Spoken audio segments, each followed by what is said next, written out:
បងប្អូនអរគ្នាថ្ងៃខ្ញុំមក review iPhone 18 Pro Max អូខេនិយាយលេងទេនេះគឺជាប្រព័ន្ធ remote control របស់ Toyota Alphard Series ថ្មី Series 2021អញ្ចឹងទៅលើរថយន្តទំនើបហើយខ្លះបែបនេះគឺរាល់ការបញ្ជាផ្សេងៗគឺយើងបញ្ជាទៅដោយប្រព័ន្ធ remote control ដែលភ្ជាប់ជាមួយនឹងកៅអីអញ្ចឹងថ្ងៃនេះខ្ញុំនឹងនាំបងប្អូនទៅមើលលក្ខណៈពិសេសរបស់ tele មួយគ្រឿងនេះតើវាមានអ្វីពិសេសដែលអាចគ្រប់គ្រងកៅអីរបស់រថយន្តទាំងពីរបានអញ្ចឹងទៅមើលទាំងអស់គ្នាអូខេបងប្អូនទៅលើប្រព័ន្ធ remote control មួយនេះគឺវាលើសអំពី tele ទូទៅធម្មតាបើយើងគិតពីសាមញ្ញដូចជា tele ទូទស្សន៍ឬក៏ tele ទូទៅធម្មតាដល់ហើយការបញ្ជាទៅលើកៅអីបងប្អូនអាចធ្វើការកំណត់បានយ៉ាងច្រើនរបៀបមែនតើ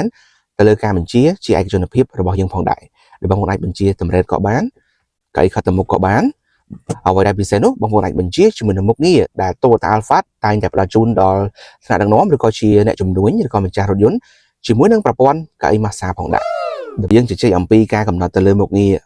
ប្រព័ន្ធ Rido ឬក៏យើងហៅថា Wangnon បងប្អូនងាយស្រួលមែនតើបងប្អូនគ្រាន់តែចុចប៊ូតុងជាមួយនឹងការបញ្ជា stop បែបនេះ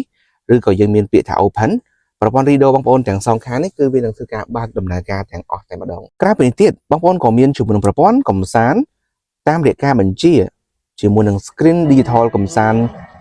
ធំមែនតើសម្រាប់បងប្អូនទាំងអស់គ្នាជាមួយនឹងការបញ្ជាប្រព័ន្ធភ្លើងគេថាពីដានណាឬក៏ភ្លើងលម្អ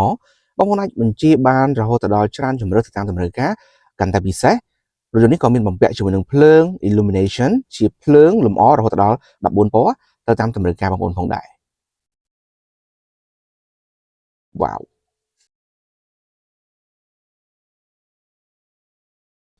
អញ្ចឹងបងប្អូនចង់ដឹងអ្វីពិសេសបន្ថែមទៀតទៅលើ model ផ្សេងៗរបស់ Toyota អាច comment ខាងក្រោមបានជួបគ្នាជួបច្បាប់វីដេអូក្រោយ